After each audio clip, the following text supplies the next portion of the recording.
Die Glaskugeln am Weihnachtsbaum sind genau so lange schön, bis eine davon herunterfällt. Und dann beginnt das Spiel.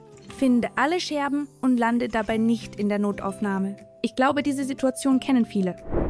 Was wäre, wenn man unzerbrechliche Weihnachtskugeln macht und das auch noch aus verfügbaren Materialien? Hallo, ich bin Katharina und heute zeige ich dir, wie man solche unzerbrechlichen Weihnachtskugeln aus einer ganz normalen Zeitung macht. So festlich, so filigran und vor allem, sie überleben jeden Sturz.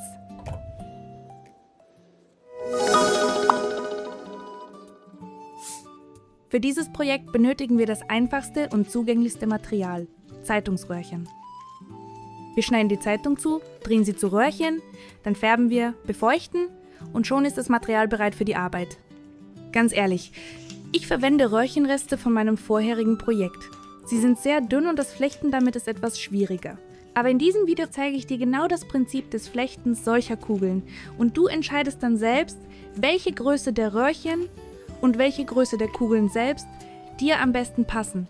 Wenn du Details brauchst, gibt es auf meinem Kanal bereits separate Tutorials, wie man Röhrchen in verschiedenen Größen herstellt, welche Fehler man beim Drehen vermeiden sollte, wie und womit man färbt und wie man die Röhrchen richtig befeuchtet. In diesen Videos findest du das gesamte notwendige Grundwissen. Links dazu habe ich in der Beschreibung hinterlassen. Okay, wir gehen über zum interessantesten Teil, zum Flechten. Für eine solche kleine Kugel brauchte ich nur 22 Zeitungsröhrchen. Und bevor wir mit dem Flechten beginnen, lass uns kleine Berechnungen machen. Ich werde über eine Form flechten, so ist es viel einfacher und das Produkt wird gleichmäßiger. Als Form eignet sich jeder zylindrische Gegenstand, zum Beispiel Deo, Dose oder Flasche und so weiter. Damit am Ende alles passt, messen wir zunächst den Umfang der Form. In meinem Fall hat die Form einen Umfang von 20 cm. Dieser Wert hilft genau zu wissen, wie viele Ständer für das Produkt benötigt werden. Nun, Ständer sind vertikale Zeitungsröhrchen, die wir umflechten werden. Also, wenn ich den Umfang kenne, zähle ich die erforderliche Anzahl von Ständern ab. In meinem Fall habe ich entschieden, dass der Abstand zwischen den Ständern 2 cm beträgt. Das bedeutet, für meine Kugel brauche ich nur 10 Ständer.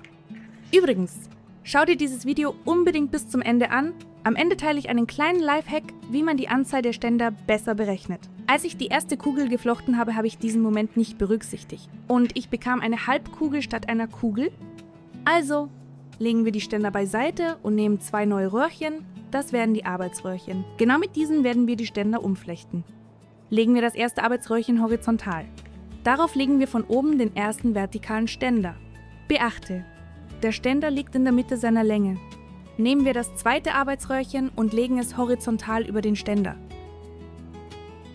Übrigens siehst du, links ragen bei mir Schwänzchen heraus. Vorerst lassen wir sie so herausragen. Nun, wir werden uns von links nach rechts bewegen. Nehmen wir das Arbeitsröhrchen, das sich unten befindet, und heben es nach oben. Und sofort platzieren wir den nächsten Ständer so, dass er zwischen den beiden Arbeitsröhrchen liegt.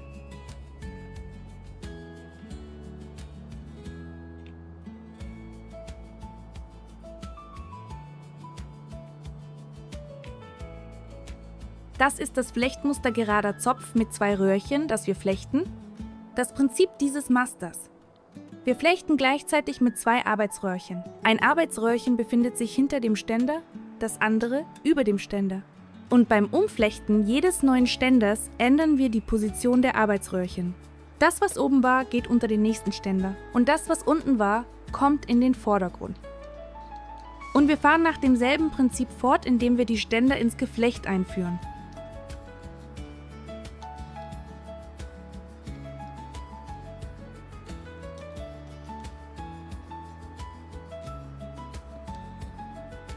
Wenn die Arbeitsröhrchen zu kurz zum Flechten werden, müssen sie einfach verlängert werden. Die Verlängerung ist immer gleich. Zuerst spitzen wir die Spitzen der kurzen Arbeitsröhrchen an.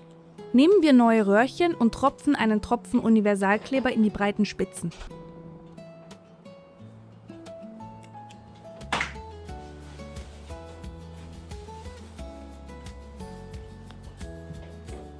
Und dann stecken wir einfach die dünne kurze Spitze in den breiten Teil bis zum Anschlag.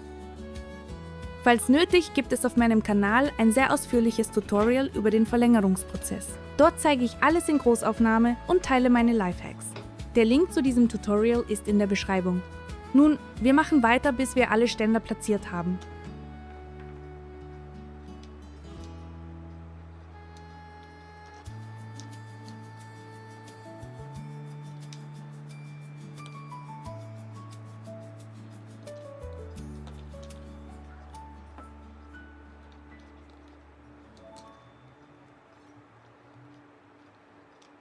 Also, wenn alle Ständer eingeflochten sind, legen wir das Werkstück an die Form. Und flechten einfach weiter, aber jetzt schon über die Form.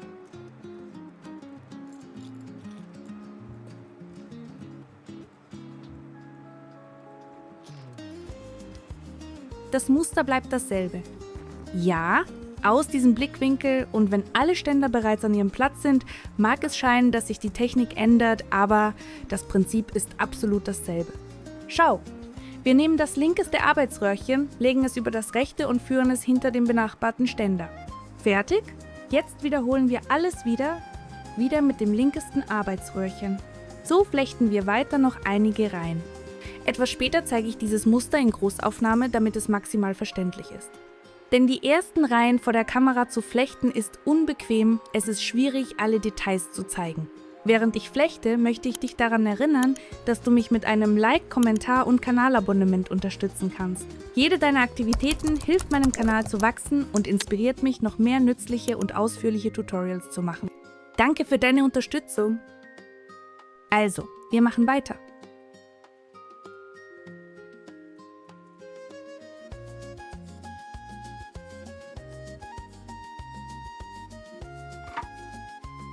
Hier ist genau der Großaufnahme-Blickwinkel, wo man gut sehen kann, wie dieses Muster geflochten wird.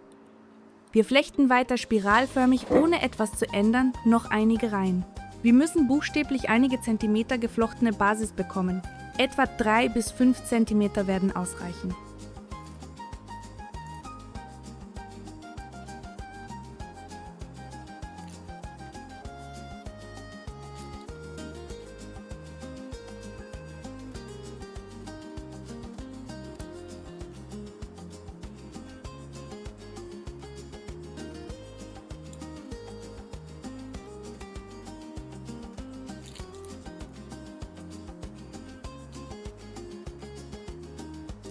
Okay, wenn die Höhe der Basis dir passt, kann man zum Abschluss des Flechtens übergehen.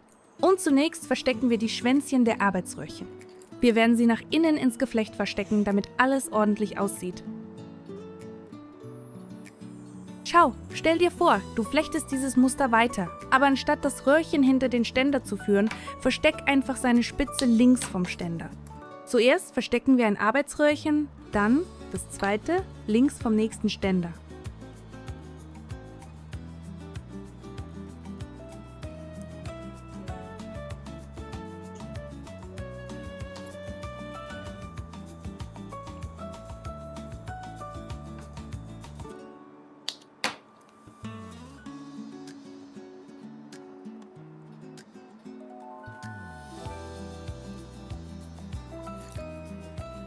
Zwei Schwänzchen sind fertig, es bleiben noch 2. Das sind genau die Schwänzchen, die von Anfang an des Flechtens herausragten. Wir verstecken sie genau nach demselben Prinzip. Ich habe sie absichtlich bis zu diesem Moment nicht berührt, damit es bequemer war, sie am Ende zu verstecken. Man hätte sie auch früher verstecken können. Aber jetzt ist es viel einfacher, sie zu verstecken.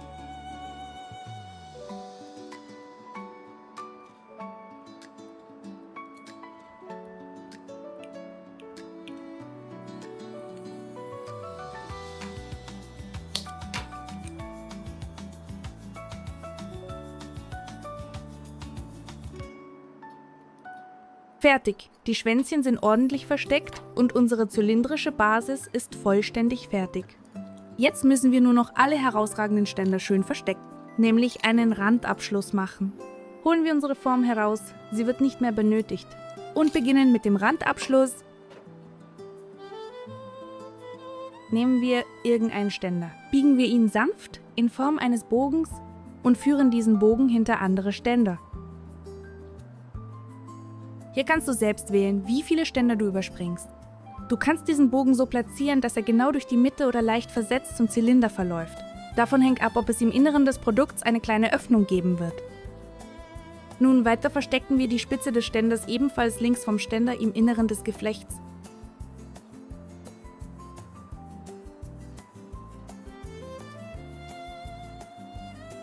Und so wiederholen wir mit jedem Ständer, indem wir uns gegen den Uhrzeigersinn bewegen. Übrigens, ein kleiner Tipp.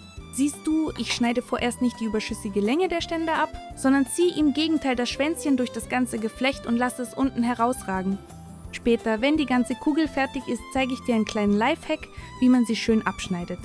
Jetzt einfach in der Phase des luftigen Randabschlusses ist es etwas schwierig, alle Bögen gleichmäßig perfekt zu formen, ohne die ganze Kugel vollständig zu sehen. Deshalb lassen wir die Schwänzchen vorerst. Wenn der Randabschluss fertig ist, wird es dank dieser Schwänzchen sehr bequem sein, die Form zu korrigieren, falls etwas nicht gleichmäßig ist. Okay, wir machen weiter mit dem Randabschluss.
Nun, die Hälfte der Kugel ist fertig und wie du erraten kannst, machen wir auf der anderen Seite genau denselben Randabschluss. Alles genau gleich.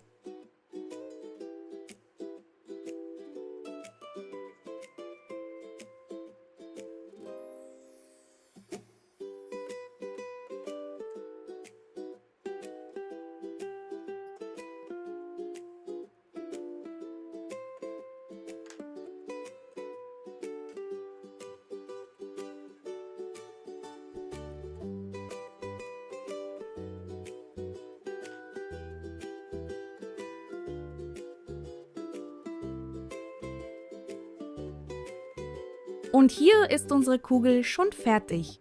Es bleibt nur noch alle herausragenden Spitzen ordentlich und unauffällig abzuschneiden.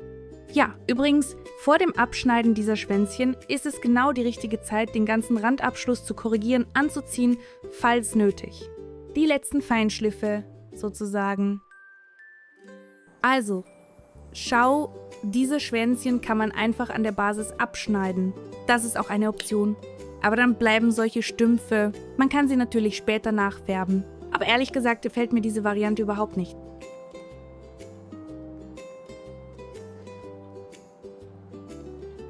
Deshalb schneide ich diese Schwänzchen im Inneren des Geflechts ab.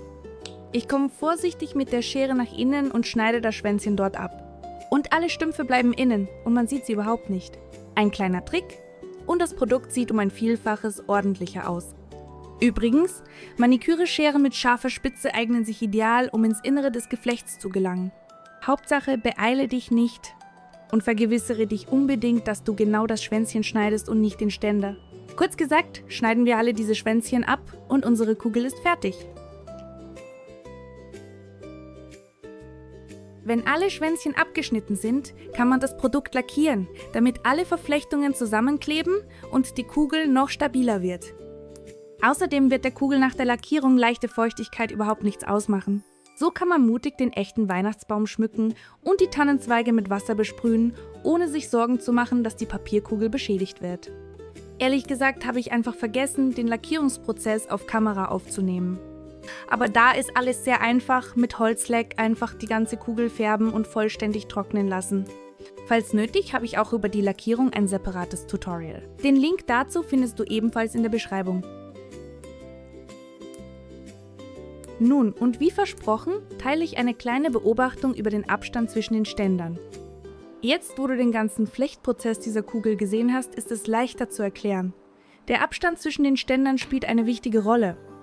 Schau, als ich meine erste Kugel geflochten habe, dachte ich, dass eine größere Anzahl von Ständern das Randabschlussmuster interessanter machen würde. Denn genau der luftige Randabschluss bestimmt die Form- und Durchbrucharbeit. Aber es stellte sich heraus, dass ein zu kleiner Abstand zwischen den Ständern im Gegenteil ein Problem und zusätzliche Schwierigkeiten beim Flechten ist. Erstens war der Abstand zwischen den Ständern zu klein und die Spitzen der Ständer versteckten sich mit sehr großer Mühe im Inneren des Geflechts. Zweitens konnte ich wegen des dichten Randabschlusses die Kugel einfach nicht halten und mit den Fingern herankommen, um die zweite Hälfte zu machen. Am Ende musste ich einen normalen Randabschluss machen, wie bei Körben. Und ich bekam keine Kugel, sondern eine Halbkugel. Auch eine interessante Variante, aber das ist nicht ganz das, was ich wollte. Deshalb mein Rat: der optimale Abstand zwischen den Ständern lässt sich leicht berechnen. Einfach die Breite des Röhrchens messen und mit 6 multiplizieren. Die resultierende Zahl, das wird der optimale minimale Abstand zwischen den Ständern sein. Das ist sozusagen der Ausgangspunkt für deine Orientierung. Zum Beispiel die Breite meines Röhrchens 2 mm. Ich multipliziere 2 mit 6, erhalte 12. 12 mm, minimaler Abstand zwischen den Ständern für meine dünnen Röhrchen. Wenn man den Umfang der Form kennt, ist es leicht, die Anzahl der Ständer und den genauen Abstand zwischen ihnen zu berechnen. Zum Beispiel die Länge meines Umfangs, 200 mm. Teilen durch 12 ergibt 16,6. Diese Zahl ist nicht gerade, ich kann noch nicht 16 ganz und 16 Ständer aufstellen. Deshalb runde ich auf eine ganze Zahl. Hauptsache, der Abstand ist größer als der Minimalwert. So bekam ich 10 Ständer mit einem Abstand von etwa 20 mm. Ich hoffe, es ist mir gelungen, diesen wichtigen Punkt zu erklären. Falls nötig, schreib in die Kommentare deine Parameter der Röhrchen und die Umfangslänge, wir rechnen zusammen. Und das war's von mir. Danke, dass du dieses Video bis zum Ende angeschaut hast. Schau in die Playlist Weihnachtsdekoration, dort gibt es noch Ideen für Weihnachtsdeko. Ich wünsche dir warme und freudige Feiertage. Bis zum nächsten Video. Tschüss!